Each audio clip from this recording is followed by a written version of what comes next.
Dawn. A man stands between two armies. His name is Arjuna, the greatest archer alive.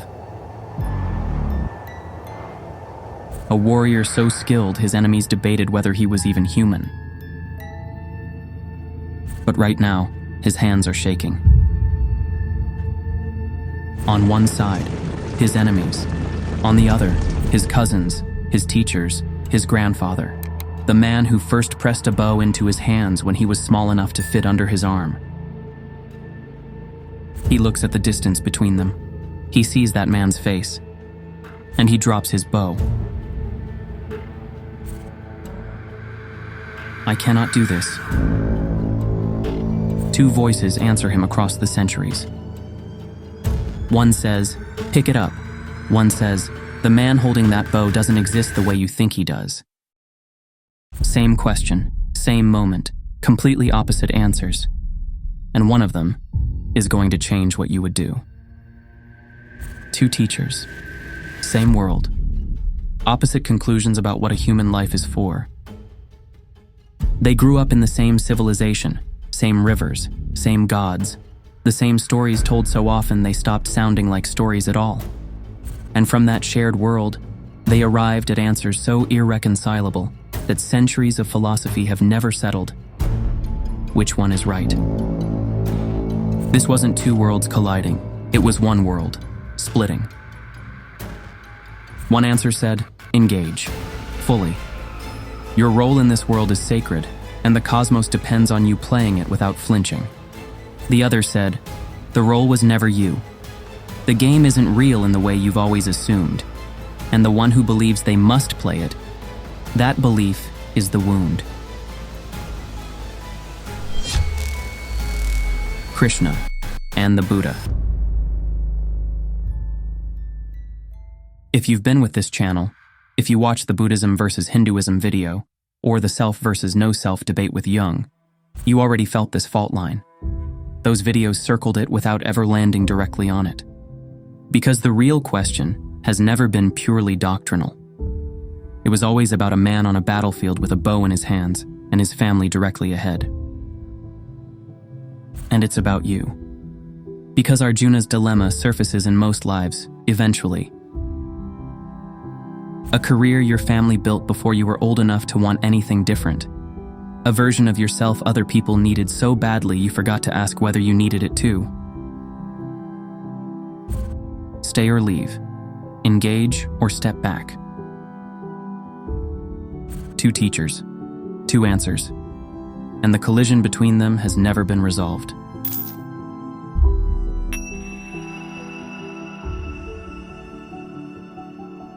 Before the philosophy, before the doctrine, before the Sanskrit. Two princes, one civilization, the most opposite choices any human being can make. Krishna was born divine, the eighth avatar of Vishnu, descended specifically to restore cosmic order, what the ancient texts call Dharma.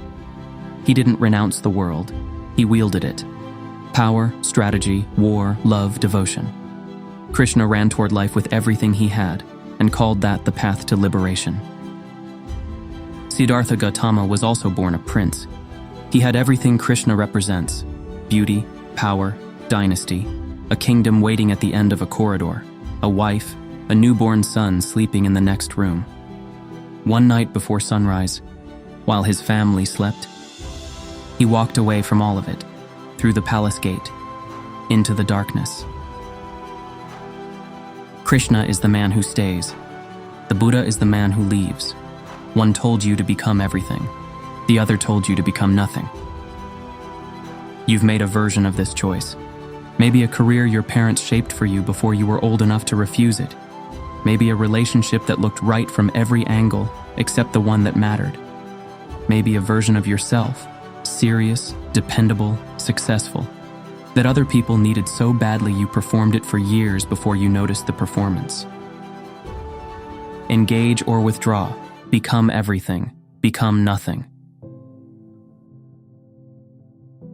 The Bhagavad Gita and the Buddha's first sermon, the Dhammacakkappavattana Sutta, were almost certainly composed in the same stretch of northern India, within what scholars estimate as roughly 2 centuries of each other, though the Gita's final dating remains contested. A single civilization cracking under the weight of its own deepest question, and fracturing in two over the answer. To understand the violence of their disagreement, you need to stand where Arjuna stood. You need to feel what he felt.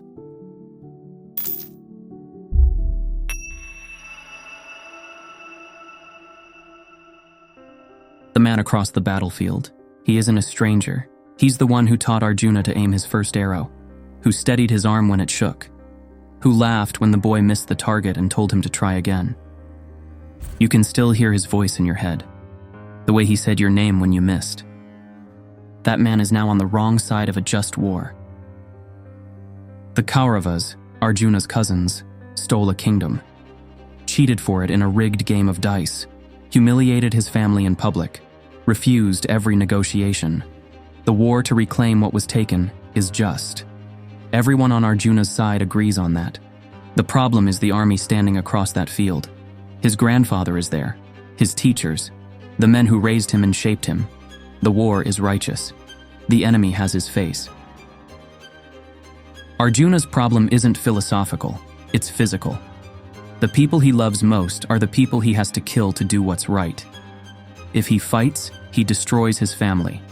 If he refuses, he hands a corrupt dynasty its victory and betrays everything he was born to be. No clean answer. Every version of this costs someone something. Krishna doesn't offer one. He offers something harder. He offers Arjuna a different way of seeing what's real. The Bhagavad Gita, 700 verses, whispered and debated and memorized across more than 2,000 years, is Krishna's response to Arjuna dropping his bow, and it moves in 3 waves, each one harder than the last. The first is about your role. Gita 3.35. Better to perform your own duty imperfectly than to perform another's duty perfectly. Svadharma, your specific function, the role the cosmos assigned you before you were born. Abandoning it is a greater violation than the war itself. The structure of reality depends on each being fulfilling their part. The archer who refuses to fire because the target has a face he recognizes is being merciful to one man while dismantling the order that makes mercy possible for everyone else. The second goes deeper. Gita 2.19. He who thinks this self a slayer and he who thinks it slain, both fail to see the truth. This self slays not, nor is it slain. The people on the other side of that battlefield, Arjuna's cousins, his grandfather, the man who taught him to aim, their souls are eternal, indestructible, beyond the reach of any arrow, any blade, any grief. Death is a transition. The self inhabiting these bodies has always existed and will continue beyond whatever happens today. Grief for the dying, Krishna says in Gita 2.11, is grief for what cannot truly be lost. The third is where it becomes something else entirely. Gita 2.47. You have a right to action, but never to its fruits. The action is yours. The result belongs to the divine. Perform your duty. Offer everything as an act of sacred devotion. Release the outcome entirely. This is karma yoga. Action as pure offering. No calculation attached. No personal scorekeeping. Karma yoga is the path Krishna presses hardest on a warrior on the eve of battle. But the Gita holds 2 others. Jnana yoga, the path of discriminative wisdom that knows the eternal from the temporary, and Bhakti yoga, the path of devotion. Liberation for Krishna isn't a single road. It's the destination that's fixed. This feels like an ambush. You don't get to decide who you are. The cosmos decided before you arrived. Your role was written into the structure of reality, and the God standing next to you on that chariot is telling you to stop hesitating and play it. The freedom Krishna offers is found inside the world, in acting fully, without needing to own the outcome. Think about the last time you had to do something hard, something that cost you, because it was right, because it was yours to do. with no guarantee you'd win and no certainty anyone would thank you. That's what Krishna is asking of Arjuna. And then comes the line that should make a Buddhist viewer deeply uncomfortable. You grieve for those who should not be grieved for. Death is an illusion. The self is eternal. Therefore, the suffering you're trying to avoid causing isn't real in the way you believe it is. This isn't cruelty. It's a completely different metaphysics of what a human being actually is, and it works. Arjuna picks up his bow. Keep that image, because if Krishna is right, walking away from your duty, Krishna would say, is failure. Full stop. Different teacher now. And if Krishna's answer felt extreme, wait.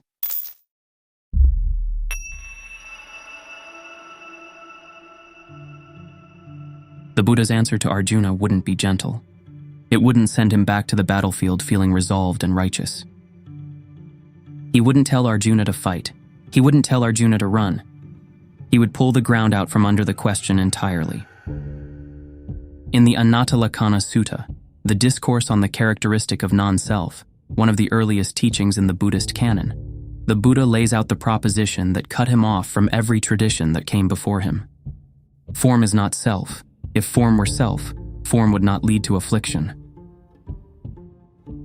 Anatta. What you call I, the warrior, the prince, the good son, the one who must hold everything together. These are patterns of experience arising and passing, with no unchanging core at the center. The Milindapanya, a recorded dialogue between the Buddhist monk Nagasena and a Greek king named Menander, who ruled the northwestern frontier of India, what is now Pakistan and Afghanistan, uses the analogy of a chariot. Take it apart piece by piece, the wheels, the axle, the frame, the yoke, and where is the chariot? It was never a fixed thing. It was a process wearing a name. The self is the chariot. Applied to Arjuna's battlefield, this doesn't stop at the argument. It dismantles the one making the argument. The roles Arjuna clings to: warrior, prince, good son, the one who saves the day. These are stories samsara handed him at birth and called identity.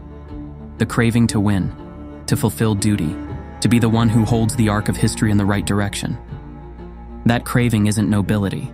That craving is the wound. The war is real. The suffering is real. But the one who believes he must be the one to win it, that one is the illusion. You don't need to solve the battlefield, Arjuna. You need to see through it.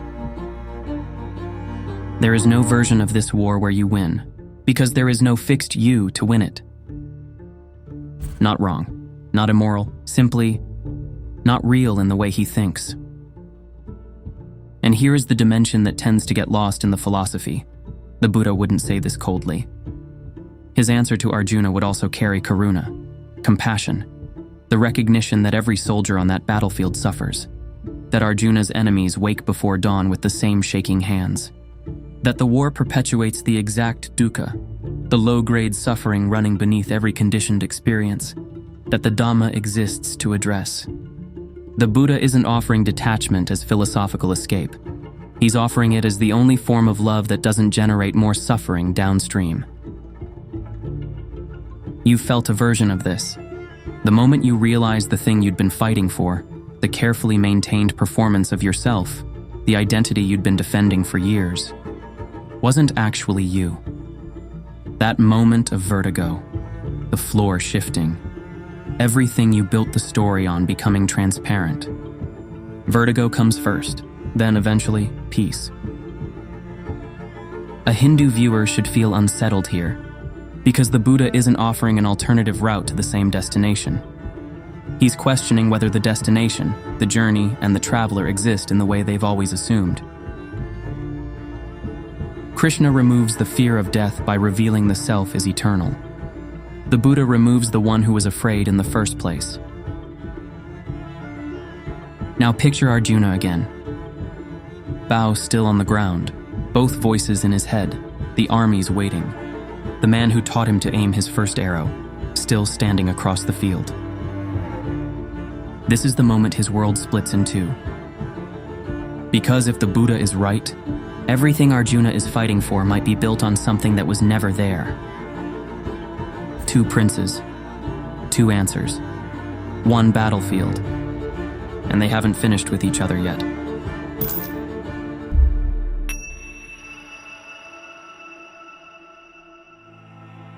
Two teachers, no diplomacy, no shared trophy.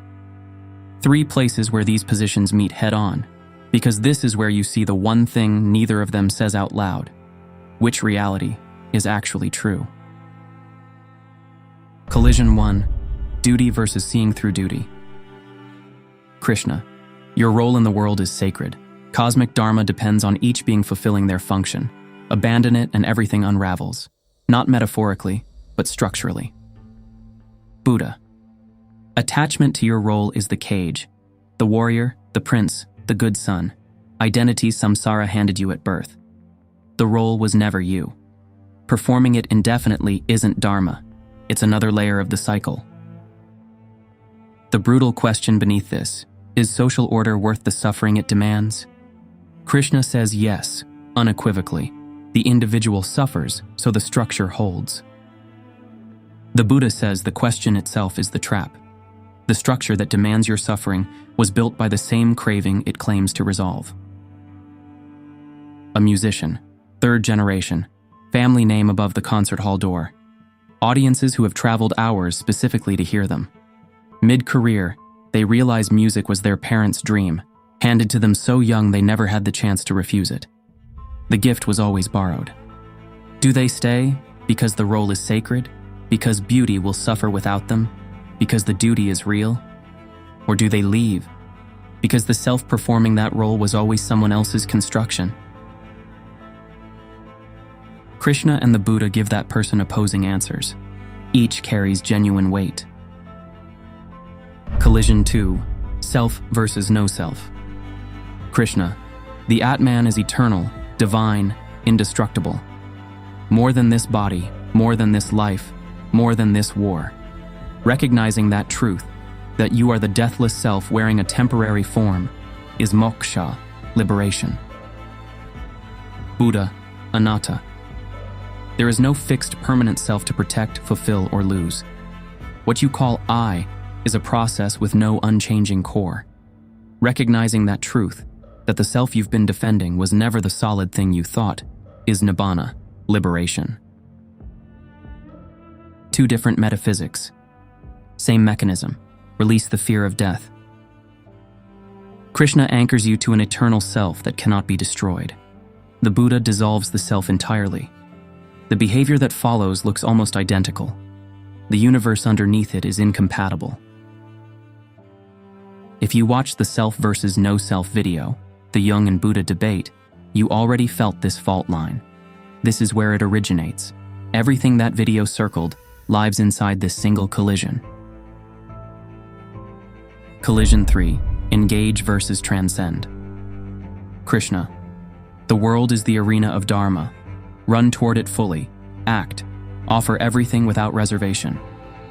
Buddha, the world is samsara. The cycle of engagement, birth, craving, action, consequence, rebirth, isn't one problem within a structure worth maintaining. It's the whole structure to step out of entirely. A hospice doctor who walks into the ward every morning with complete presence, pouring everything into each patient, each family, each death, and carries none of it home. Full engagement, zero clinging. Now a meditator watching every sensation arise and pass with absolute equanimity, moving through the world like water through a hand. Each has mastered non-attachment. One runs toward the world. One watches it dissolve from the edge. Which one are you right now? The one who needs to be more in it, more present, more committed, more willing to act on what this life is asking? Or the one who needs to step back and ask whether the game was ever really yours? 3 collisions, no resolution, because both keep producing liberated human beings. Here's the line that holds all of it. Krishna gives you a reason to act. Buddha removes the one who needs a reason. These are the two fundamental stances a human being can take toward being alive: engage or transcend.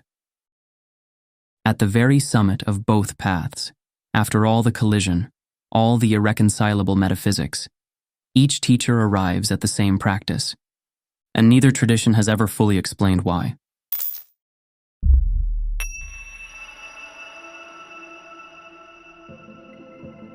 This is where it gets strange. Krishna tells Arjuna, act but release all attachment to the result. Offer the action, let go of the outcome.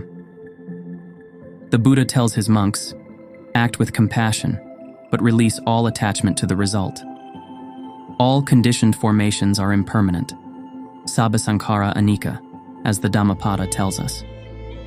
Because if nothing lasts and nothing does, then clinging to outcomes is the precise definition of suffering.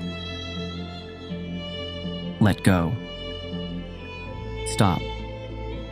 After everything, after all the collision, all the centuries of argument, each tradition points at the same root of suffering: clinging.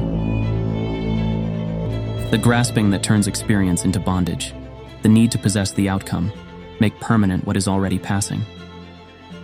Karma yoga and the Buddhist middle way arrive at the same practice through different foundations.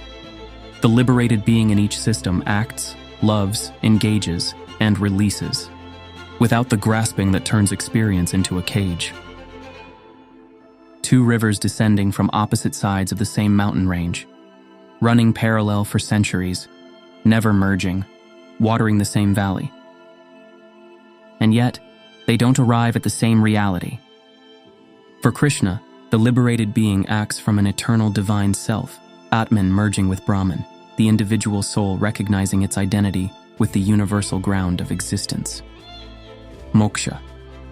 The self is real, it is divine. Liberation means recognizing what you always were. For the Buddha, the liberated being acts from the dissolution of self entirely. Nibbana, the extinguishing.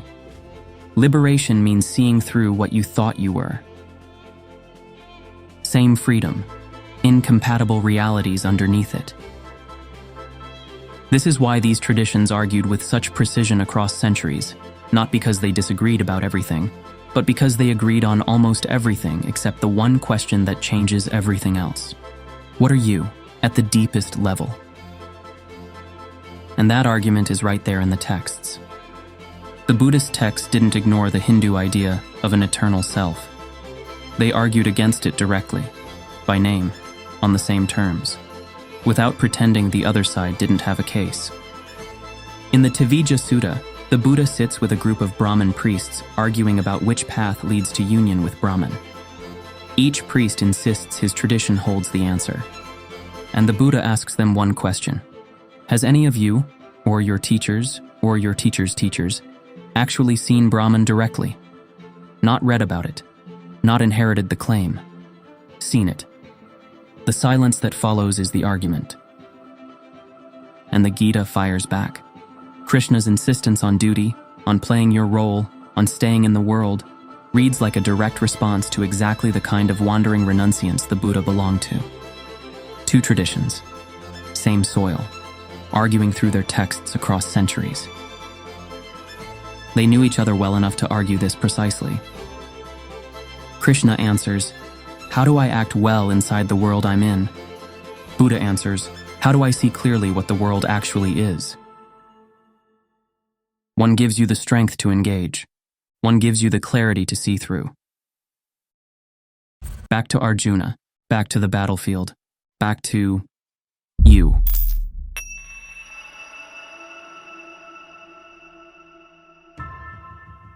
Each answer is complete on its own terms.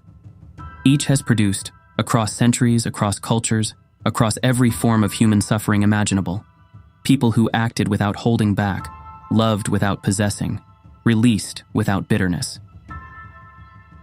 Krishna speaks to the person who needs to act, the one who has been hesitating, retreating, constructing reasons to stay small, waiting for permission to engage fully with what this life is asking of them, the one who needs the courage to pick up the bow and move. The Buddha speaks to the person who needs to stop, the one who has been performing a role so long they've forgotten there's someone underneath it, the one who needs to ask what remains when all the roles finally fall away. Many people find Krishna's answer first: the courage to show up, the willingness to commit, the strength to act even when the cost is real and the outcome uncertain. Some people later need the Buddha, the wisdom to ask what the one holding the bow actually is. And yet the person standing at the end of both paths stands in the same freedom. But nobody says this part out loud. Most of us feel both pulls at the same time. The part that knows it needs to act, and the part that suspects the whole thing might be a story it's been telling itself for years. And if one of these answers feels more comfortable, more natural, more obvious to you right now, that might say more about where you are than about which one is true. Arjuna felt both. That's why his hands were shaking. The danger is following the wrong voice at the wrong time. The person who needs to act, sitting in stillness, mistaking paralysis for peace. The person who needs to stop, pushing harder, mistaking exhaustion for duty. So, which voice are you actually following right now? If you were standing where Arjuna stood, bow on the ground, armies stretching to the horizon, the man who first taught you to aim standing directly ahead, which answer would you reach for? Would you fight? Or would you finally let go? Hold that question. Don't answer it quickly, because whichever answer feels true to you right now tells you exactly where you are. And if you don't know yet, that might be the most honest answer of all. If that question is still with you, the self versus no self debate is linked below. The Buddhism versus Hinduism video is where the metaphysical ground beneath both answers lives. Those two are the foundation this one was built on. The Bodhisattva video is already up. It takes this exact battlefield and asks the question neither Krishna nor Buddha asked. Link below too. One question in the comments. In your actual life, not philosophically. Krishna or Buddha, which one are you living right now? See you there.